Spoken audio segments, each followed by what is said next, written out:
Thanh Trang kính chào quý vị. Hôm nay thứ Sáu ngày 29 tháng 4 2022. Kính thưa quý vị, 30 tháng 4 là một điểm mốc đánh dấu khúc ngoặt lịch sử của đất nước và cũng là điểm mốc đổi đời của tất cả những người dân miền Nam Việt Nam sống trong giai đoạn đó.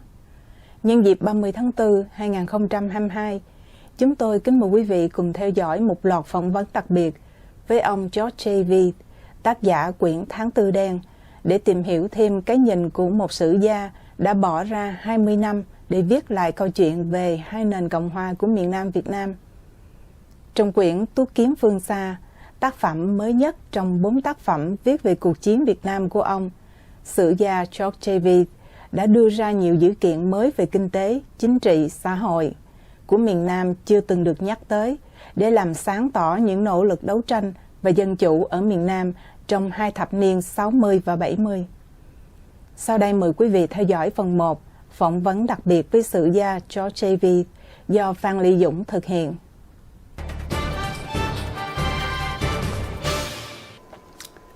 Phan Dũng xin kính chào quý khán thính giả.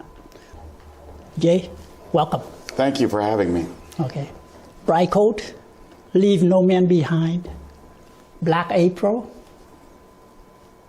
drawn swords.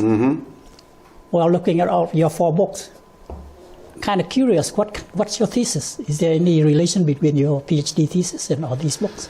So the PhD thesis grew out of drawn swords because the Black April is all about the military operations and the last 2 years of the war, whereas Drawn Swords is really more of a political, economic, social history of South Vietnam. And it became very apparent to me early on that the attempt to build democracy in South Vietnam was a key component of the South Vietnamese government. And so that's what I based my thesis on, was trying to build democracy during war. How can you do it? Can you even do it? Okay.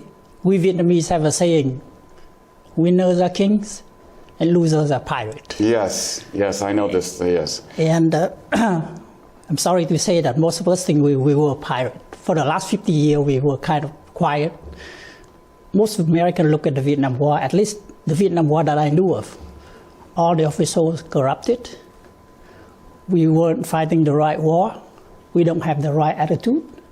We have no vision. And basically, we're just loser.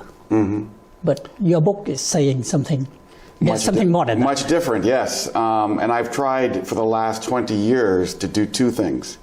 First off is to get the South Vietnamese who fought during the war or who served during the war to tell their story, to correct that historical misinterpretation. To me, that is more important than anything. And the second part of it is I have tried to do that, but through my books and trying to understand the South Vietnamese side and to tell it so that historians and the American people will see a different side of the South Vietnamese people. And hopefully I've done some of that, but ultimately it comes down to the South Vietnamese people telling their story, to write down what happened to them. Even as I say many times, even if you were just a sergeant in the motor pool, it's important to capture these stories before it's too late. Yes, I understand that, but back to that same thing. When we say loser are pirate, a lot of Vietnamese didn't want to talk about it. Right. It's their past. They don't even want to talk about it to their children. Right. And maybe they don't want to remember it. It's been thousands of years that the Vietnamese view history that way. Yes, you're right. The winners writing history, but now probably one of the first time they have their own voice. And if you were to look at the history, I think in your book you cover from the very beginning until almost the very end. So let's traverse that. I know we don't have enough time, but let's start with the 30s. Right. One of the journalists I knew, one of the very influential one, was having a view when the French got out of the country. They have different factions. They have the Cao Dai sect, the Hoa Hao sect, and the Binh Xuyên sect. One of the first effort of President Diem is trying to nationalize all these and put them into the same army. And he said that might not be the right thing. Do you think so? Because what he's saying is the different factions at the different part of the country, even though they don't unite, but they understand the people. They have their own army. They are somewhat self-regulated. And they're the best thing against the communists.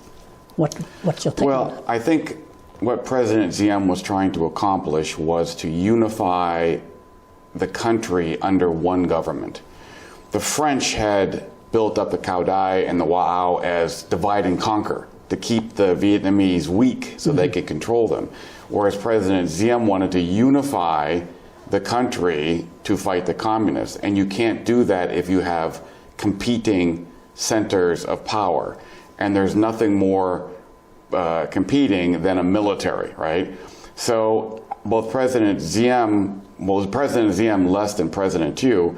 President Thieu wanted to give them a political voice, but not a military voice. And I think that was the correct way to go. So you don't think that the hypothesis that leaving them alone, as we say warlord in a different part, because they know in their part and they know the people, and they know the custom, the tradition, and communists there's no way for the communists to infiltrate. Well, if you look at that, the Wa'ao drove the communists out. There was probably the most pacified provinces in the country, whereas the Cao Dai had a tendency to be a little bit more neutral because they were in Taining. And they didn't want to be, they had to be very careful. So I think that the Wa'ao, and part of that was geography, were relatively left alone, whereas the Cao Dai were never as powerful as you want to say. They were more of a, hard to say. But I think President Thieu's efforts to bring them in, yet give them a voice, and let them have their own internal affairs was relatively a smart move. Okay, so you agree that was the first move that President Diem made was the right move. Yes. You believe that all the factions should unite in Yes. order to have a stronger voice, regardless of, because the reason I ask this because a lot of Cao Dai leader and a lot of Hoa leader didn't want to be integrated into the national army. They said they will lose their voice, they will lose their power, and they don't have the flexibility it calls for when there's a crisis in their Well, yes, well, that's the key statement, is that they were losing their power. They didn't want to lose their own power, whereas, you were going to have a very difficult time governing the country and creating national government if you don't, look at our own country, We can't give the Southern people a separate voice. We can't give the Western people. We have to have a unified country. So, but that's just my opinion. Okay. Now that the President Diem, with the support of the Americans, already got the integrated army, he seems to have the best chance. He's French educated. He was in America for a long time. He had personal integrity, the dignity, and he's basically the personification of the South. He had 1 million refugees coming from the North that he settled, and then he have different factions that he integrated into the army. He got the Constitution now. He got the national referendum for the people. Seems to be the best man for the country. Yes, but you have to understand that he may have had a constitution, but he and his brother were running the country without any checks and balances. The beauty of the American Constitution is that the executive branch, the president, is not all powerful. In fact, constitutionally, the president is relatively weak. The legislature, Congress has most of the power. Then you have another branch, judiciary, whereas President Diem, the Constitution, the legislation had no power, and the judiciary had even less power. So he was running the country by himself, and that did not allow other political voices to be heard and to be a part of the country. But you can also look at the other direction, because take a look at South Korea, take a look at Taiwan, where you have Chiang Kai-shek, and in Korea you have Park Chung-hee, and they do have the same problem, relatively the same problem with Vietnam. And they were successful. And even Singapore with Lee Kuan Yew is the same thing. And one might argue that yes, the constitution is there, but they still pretty much, behind there is the power there. But it's understandable for a country at war. You have asked the great question. What is the proper form of government when you are trying to build a country and trying to build a country at war? And this is the great question, because is it better to try to have a top-down system, or is it better to try to build from the bottom up? And this question is difficult to answer because there is cultural issues, there is development issues, and so both South Korea, Taiwan were destroyed. There were countries that were trying to build, and so initially, yes, it seemed like they built themselves up very quickly using this top-down model. But at what point in time do you have to switch from the top-down authoritarian model to a democratic model? And will the people who are in charge of the authoritarian model allow that switch? And so that was the question that was always never answered. And does that make sense? Yes. Cảm ơn quý vị vẫn giữ màn hình. Để tiếp tục, Thanh Trang kính mời quý vị theo dõi phần 2 phỏng vấn đặc biệt với sử gia George Veith do Phan Dũng thực hiện. A lot of Vietnamese weren't satisfied with that answer because they still think, like I said, the personification of the South was in Diem. The dignity was there, the prestige, and compared to any other nationalist, he seems to be the best out there. Politically, he looks good, and one always remember the image of President Eisenhower waiting for him at the airport hours long before welcoming him. So you could not deny that. And then the North, even the communists was writing letter trying to communicate to him and recognize him as the South. So a lot of Vietnamese thinking like the assassination of President Diem was definitely a deadly move for the Vietnamese. Well, yes, but when you say many Vietnamese, you always have to remember that there was a smaller educated class in the cities, and then the vast majority of the population were people in the countryside. And so what happened was, how do you get the people in the countryside to understand and take control of their own destiny, right? And so I think this is where President Thieu differed very much from President Diem, was that he was trying to build the countryside. He was trying to create a society where the farmers and the local people controlled them. They owned their own land, they controlled their own destiny, they could build their own businesses, they could vote for whomever they want. And so he was trying to free this people, whereas people in the cities who are educated may have had this view, well, it's best for us to tell them what to do. Yes, but one also can argue from the other point of view, because Vietnam was an evolving country from feudalism into, and then just a transition period. Yes, well, see, that's my point, is that when is the transition period over? When will the people at the top give up power? It's also the question of the American intervention, is that should they intervene the John Paul Van way, or should they do it the Westmoreland way? Right. You know, the John Paul Van is always saying, in war we have to kill, but it's best with a knife. Right, yes, yeah. And if not, then a gun. Never the artillery. And yet Westmoreland was completely for the other side. And then the intervention at that point was my asking, if we were to preserve, this is a big what if question when you talk history. What if we preserve President Diem and we just use John Paul way of guerrilla fighting, you know, killing with a knife, and make sure whom you want to kill and you get rid of that problem. Well, it's easy to sit here 60 years later and try to make President Diem look a certain way. But you have to remember that when the coup happened, there was thousands of people celebrating in the streets. you know, in Saigon, in Hue, and other places. And there was massive, massive demonstrations against him.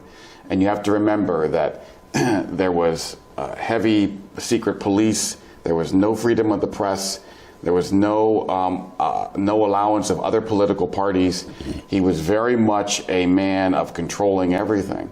And yes, there is some significant cultural differences between trying to take a country that had never known democracy, never even understood it, and try to put it into there immediately. Your other question about the John Paul Van versus Westmoreland, yes, I think that that Westmoreland's attempt to introduce regular American combat units was a mistake, but it was also a necessity, because fighting guerrillas is different than fighting a regular army.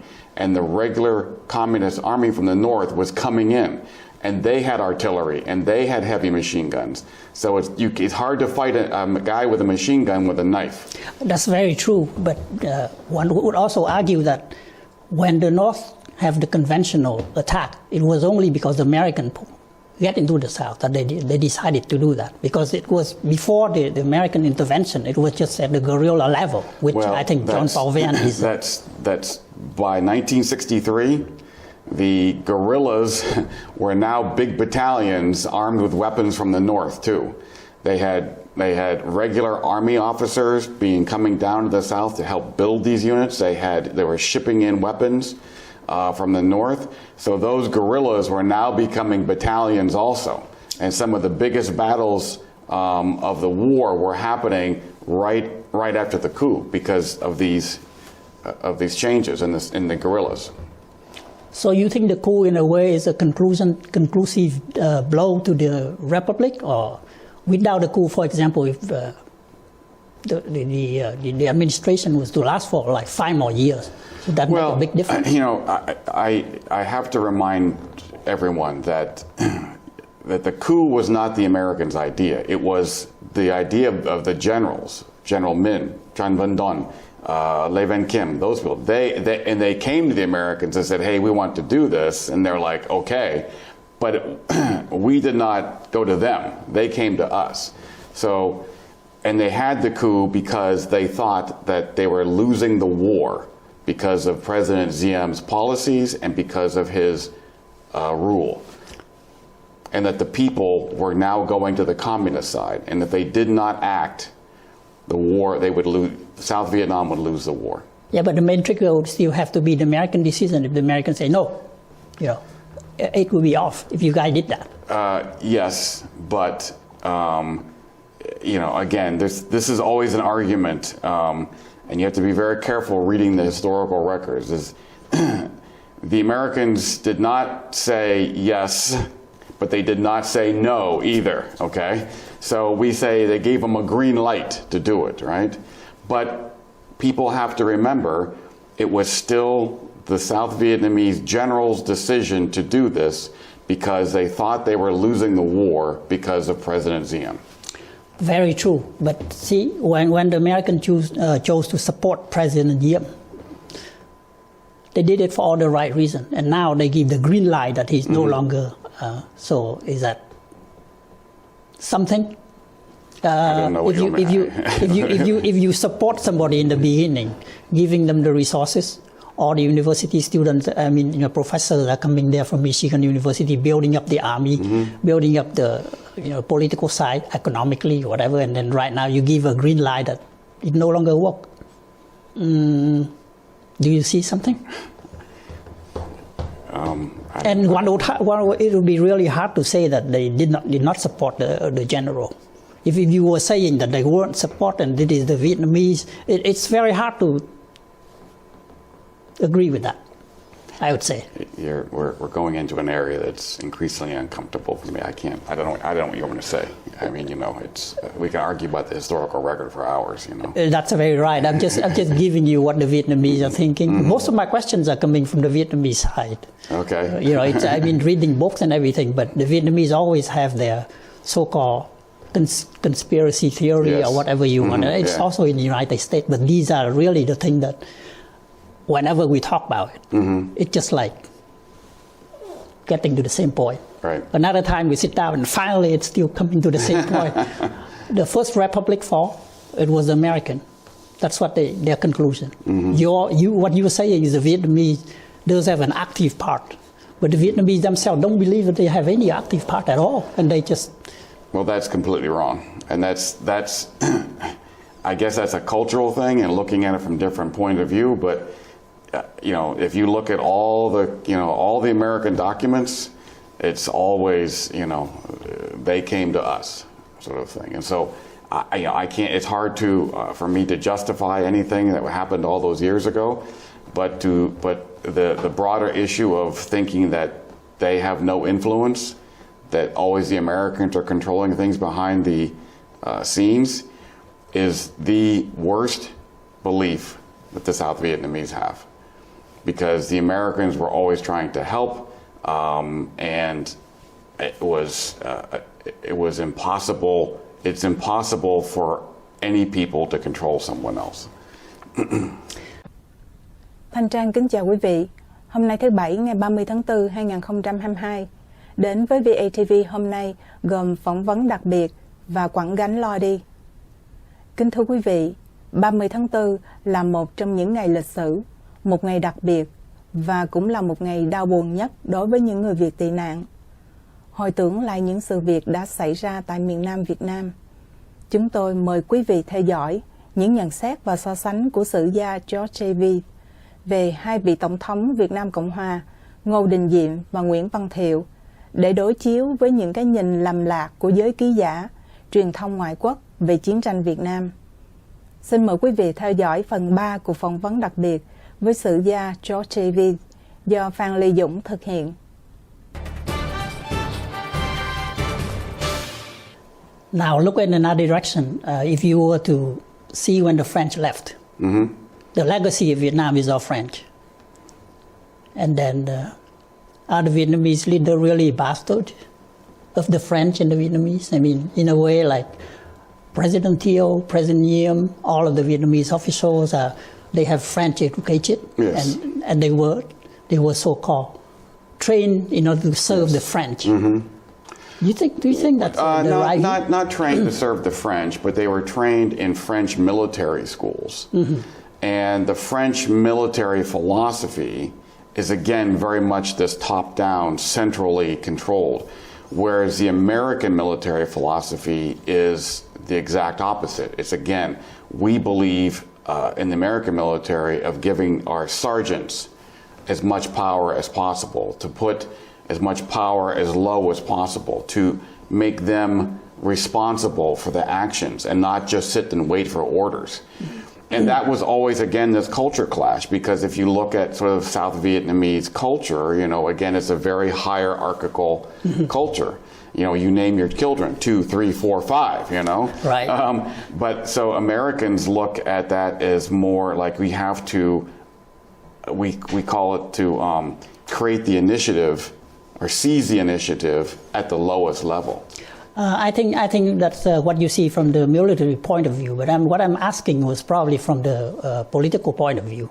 When I say bastard, that's the term that the North, right, Northern communists use against the leader. They are lackeys. Right. They are bastards because they're not purely Vietnamese. They got educated by the French, and they work for the French as underling, and now the American came in as lackeys. So they are never on the equal footing with these guys in terms of cooperation with the French, or either French or American. Right. They are just basically bastards. And they call them puppets. Yeah, and they should be removed from power. Is that correct somehow? That's it. No, I mean, you could say the same thing about the Northern Communists. They were trained by the Chinese and the Soviets, so you could say the same thing about them. Very right, and I think your point comes to the one of the later book by Max Hastings. I remember a part in there. They say some William Bundy was saying Thiệu and Key was absolute bottom of the barrel. Right. So the Americans are also looking that way. Is William Bundy? No, I think the Americans, almost every American document that talks about or analyzes Thieu, thought that he was probably the best of them. He was a smart man, very hardworking. Key was very emotional, had a tendency to, we would say, like we say in English, gaffe prone, you know. I mean, he always say things like he was just not thinking and just say things and would cause big problems. Whereas Thieu was more a man who was sort of kept his own counsel. I mean, I always say this, if you look at any leader, any president, or any human, you, me, or anybody, if we do 10 things in a day, we're going to get 6, 7 right, we're going to get 3 or 4 wrong. But the mistakes of the leader are amplified because they are the leader. You know, and the personality traits are amplified because they are the leader. But I think most Americans viewed President Thieu as sort of the best of the politicians of the time. So we look at the Second Republic. You're looking at the President Thieu like the way. How in your book you compare a lot, I think, with Yang Văn Minh. The contrast between the two. Yes. Do you think Yang Văn Minh would be a better one? No, I thought he was a man who was easily influenced by other people. He did not have any original ideas of his own. In other words, he could not create policy. He could not say, we're going to have a land of the tiller. We're going to have this or this or this. And Thieu in many ways didn't either, but Thieu was smart enough to pick the people who did. So I think that Minh would have been a disaster because he was not a man of conviction. He did not have any good thoughts about or policies. He just went with whatever he said, people said, and whereas I think Thieu had an idea and he had plans. Do you think another person, maybe Dr. Phan for example, a less military person, I'm talking about civil government, right. Would it be possible for civil government to go on at that point? Like so many nationalists would say, one of the point that we don't have democracy because we have a military guy. Exactly.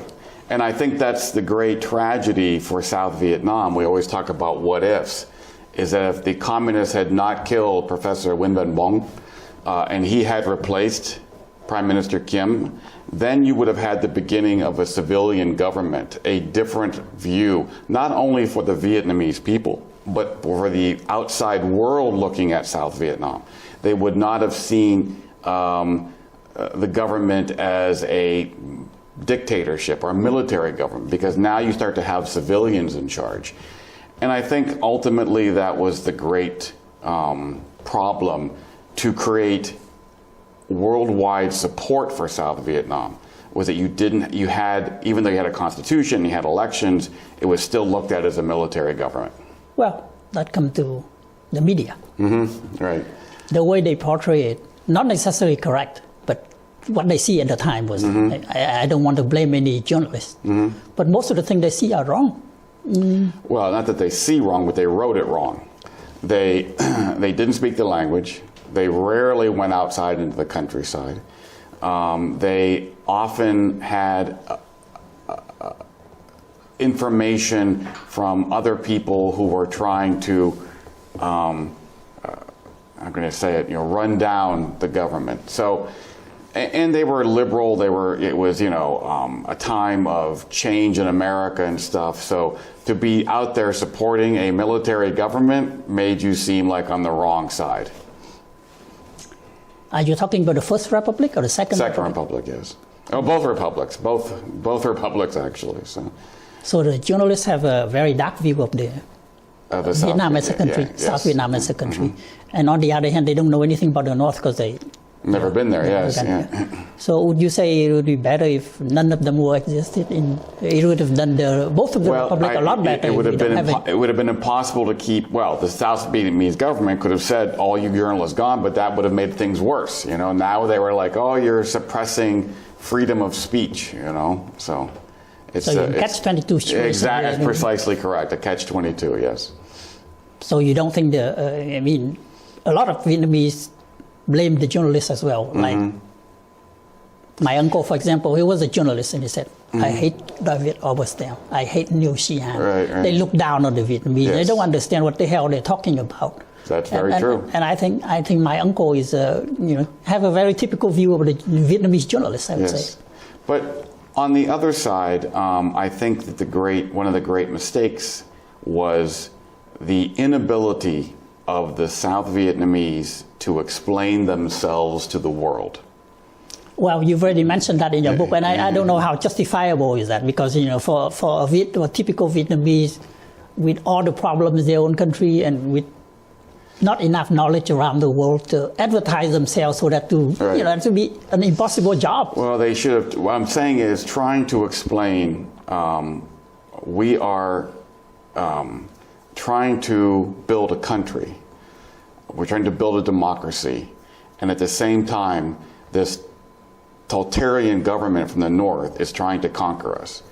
And somehow that message never was spoken enough, or talked about enough, or explained enough to make everyone else understand it. We basically don't have a spokesman.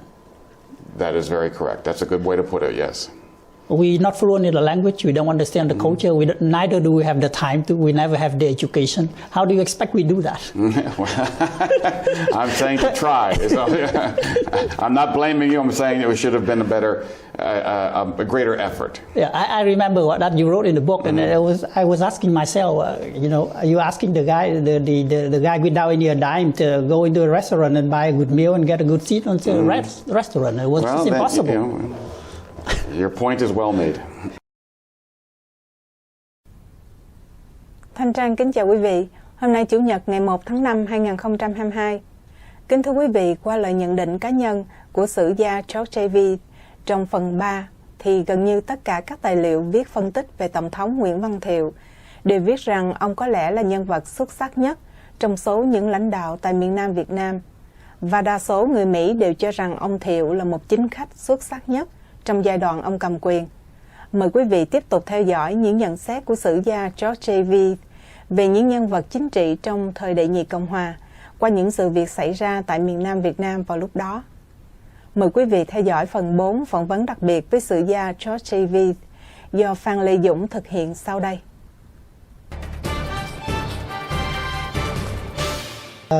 Let's come back to 1970s. When the Americans already in Vietnam. You're talking about Second Republic right now. And you have President Thiệu, like you said, he knew how to use men. He has a vision. He had worked with the Viet Minh before. So he was a cadre, as you mentioned in your book. A lot of these things I learned from the book. Okay. I never had any chance to talk to President Thiệu. And then reading about him in the Western media was like, bottom of the barrel. And that's the image I had before about him. And I said, wow, if the president was like that, then we deserve to lose. We were pirates. That was my conclusion at one point. Well, your book kind of changed that. So I said, now he put the man in the right position, like you said. He gave Phạm Kim Ngọc, for example, the economist, all of the power to build up the economy. So let me do the fighting. You do the economy. Same thing with Calvin Tan. Lend to the tiller. Exactly. You do. And he did beautifully in both of these fields. Yes. Militarily, he also tried to get the military away from trying to get the democratic. Like you said, he's one of the best. So why did we fail with one of the best that you could ask for? Why did we fail? That's I thought you were going to ask me about 1970. Well, I mean, from then on. Yeah, so you're right that Calvin Tan designed and led the Land of the Tiller program, and he was a Southerner. Phan Kim Ngọc built and designed the economy. And those two men, I think, did more for South Vietnam than any other person, because they unleashed South Vietnam's potential. You know, they gave the people in the countryside the ability to build their lives. They were not anymore having to pay rent. They had all this new ability to sell their goods, to build their lives. And you could see a dramatic change in the countryside in a very short time. Even though South Vietnam never became a rice exporter again, because there was a lot of different things, but they were getting there, you know.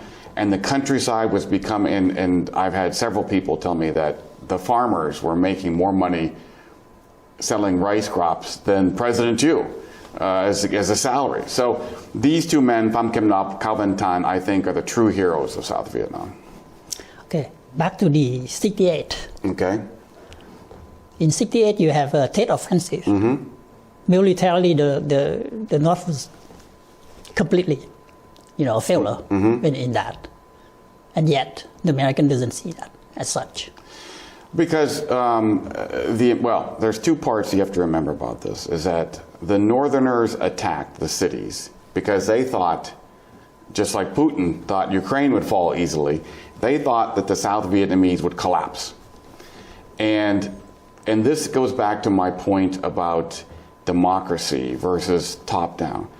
You've had 4 elections by this time. You have a popularly elected president, a elected Congress, you have a constitution, and the South Vietnamese people, when faced with this massive attack, did not collapse. They fought back. They fought for their country. And to me, that is the greatest indication of why democracy and this bottom up as opposed to top down is better than the top down, because now the people are invested in their government and in their country, and they have a reason to fight.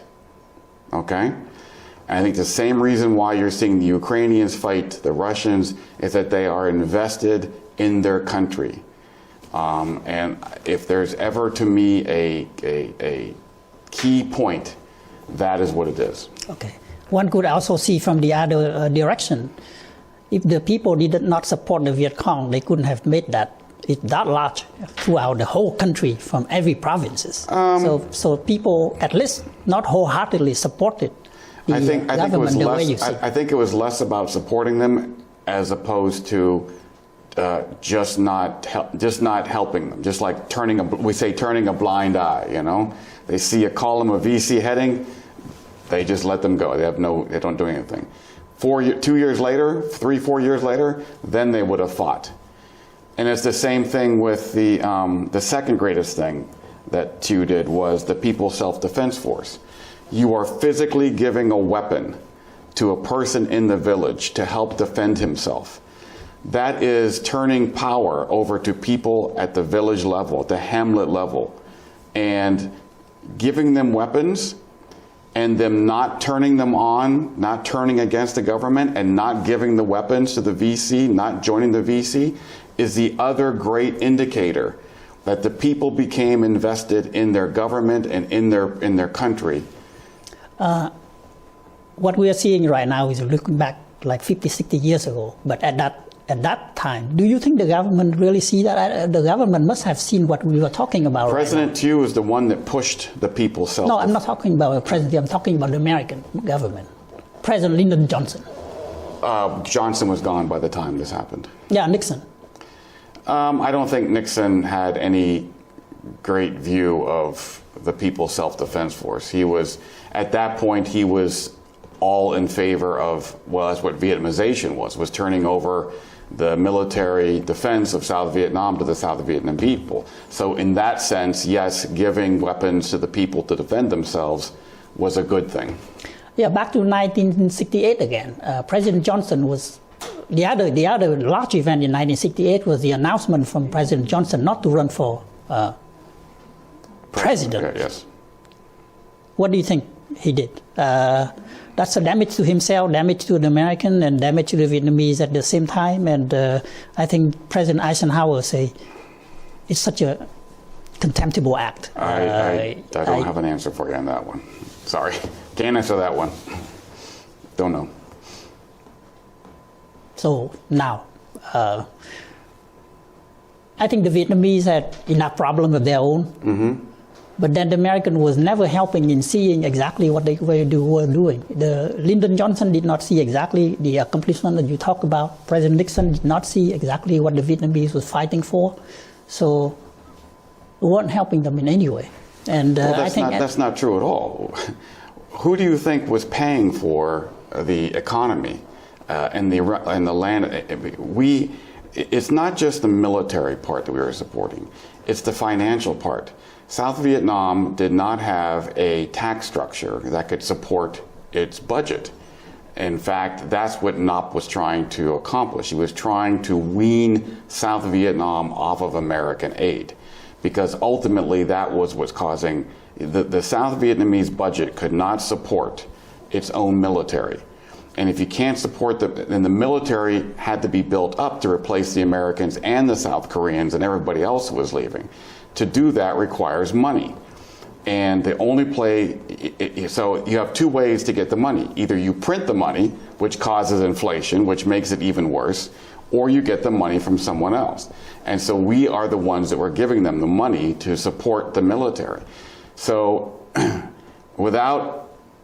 as the Americans withdrew the military, we had to increase financial support. And that's what was keeping the South Vietnamese government and military afloat. Yeah, for a while. For a while. But once we started to withdraw and pull the money out, that's when it really became a problem. Do you think it's the right thing the right point to pull out financial aid like that? Well, military is understandable, but the amount for supporting the Vietnamese is not that large of a budget. Foreign aid is always a very difficult problem because the Congress has to vote for it.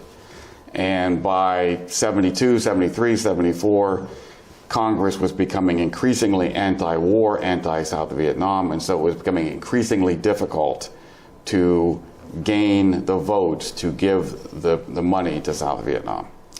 Cảm ơn quý vị vẫn giữ màn hình. Để tiếp tục chương trình, Thanh Trang kính mời quý vị theo dõi phần 5 và cũng là phần cuối của phỏng vấn đặc biệt với sử gia Veith do Phan Lê Dũng thực hiện sau đây. Để hiểu thêm những toan tính riêng của Trung Cộng, một đồng minh thân cận của Bắc Việt đã tặng cho Bắc Việt 16 chữ vàng: láng giềng hữu nghị, hợp tác toàn diện, ổn định lâu dài, hướng tới tương lai. So was it actually the American failure? Looking from that, because the American people or American leader could not convince themselves that the South Vietnam was worth it? Well, that's part of it, but you also have to remember something. South Vietnam was just one issue for America. We are a global power, right? We had Western Europe, we had Asia, we had Korea, we had all these other places around the world. South Vietnam was just one part of what America had to concentrate on or focus on. Not only worldwide, but its own internal, So is that why you name your book John the Woods One? It was designed to remind Americans that this was a war in a foreign land, yes, but it was still part of ours, part of what we were doing. So you're starting out with seeing through the glass darkly in Corinthians, as you quote the Bible. Oh, yes. And then you end it with drawn swords, yes. also Leviticus, yes. From the Bible. It was designed to remind everybody that that there are decisions have consequences, and so I have had South Vietnamese people, you should never have come. Well, if we've never come, you'd have been communist by 54. So anyways, these are all very difficult questions to answer. Okay, Jay, I think for one book, especially your book, probably take us a year to discuss, because each chapter of the book, there's a lot of issues that I never mentioned, because we simply don't have enough time. You're talking about factionalism between the people, you get religious fracture, you get all the things that you think, but final overriding factor come back again. If a high school student come to ask you, why did we lose in Vietnam, what's your answer? You got take a look at both of the republic. You got the best man for the first republic, you got the best man for the second republic, best man at the best two historical time, and yet you lost both of it. I think that South Vietnam was a very difficult country to militarily defend. And because the North could keep the pressure up, and South Vietnam was in the defensive positions, ultimately it was just too difficult to defend against an outside invader who was determined to conquer the country no matter how many losses they took. But I think that if we had managed to hang on for 5 more years, I think that there would have been a new generation of leadership, the economy would have righted itself, and I think that South Vietnam would have been doing a better job of being able to defend itself. There was a new generation of leadership, military leadership and civilian leadership that was right at the edge of taking over. And it's unfortunate that we did not see that. Yeah, exactly. That brings us back to the final chapter. You're talking about Van Nuxen's plan. And Nguyễn Xuân Phong and all that mission that carried with him that nobody ever heard of, about the Chinese trying to support the South Vietnamese. Tell us more about that. Well, I heard this story many years ago, and I have had many people tell me yes. So basically what happened was the Chinese were trying to prevent a unified Vietnam under communist control that was allied with Russia. And now you would have the Russians on their northern border and a hostile Vietnam on their southern border, and they're surrounded. So they're trying to prevent this. So what they were saying is, we want a neutral South Vietnam, right, under the NLF, the PR, the communists, and we will support them, and that way there's not a hostile Vietnam on our southern borders. And so they were offering to support, not two, well, somewhat of two, but more of a neutralized South Vietnam under General Minh that would be not aligned with the Americans, but not aligned with North Vietnam either. And they offered to support this, and they even offered at the very end to put in troops to support this. And this plan didn't come up until the very end. Do you think it's unwise of Minh not to accept that? It was too late at that point. By the time he got there and heard the plan, it was the North Vietnamese troops were already entering the city. It was too late. So, understanding your book from the beginning until the end, for a student, what do you expect from him? What do you expect the book to do to him? I think it's ultimately a lesson on how to try and build a country at war, and the successes and failures, what worked and what didn't work. And so I hope that people will read the book and understand not so much to blame the Americans or blame the South Vietnamese, but to see what worked and what didn't work. And so if people other countries try to do this, they can look at this as a sort of a blueprint, if you will, of how to do things the best way. Well, that's how history is supposed to be. You always look in the past. Supposed to learn from history, yes. You expect to learn a lot from it and revisit a bit. For us Vietnamese, it's very painful to go back and look at it, and it's a flash of insight to see it from the Vietnamese point of view. At least for my generation, or at least for me personally, at least. Reading all the American books before provided the American view. But reading your book is surprisingly giving a Vietnamese view. I tried to capture the South Vietnamese voice. We weren't that bad. And, you were actually pretty good. We lost, but it was a good match. It was a good game, and we have nothing to be ashamed of. Seems to be. That's exactly correct. And that's why I said at the very beginning, I was trying to show the South Vietnamese from their perspective, to show all the good things that they did.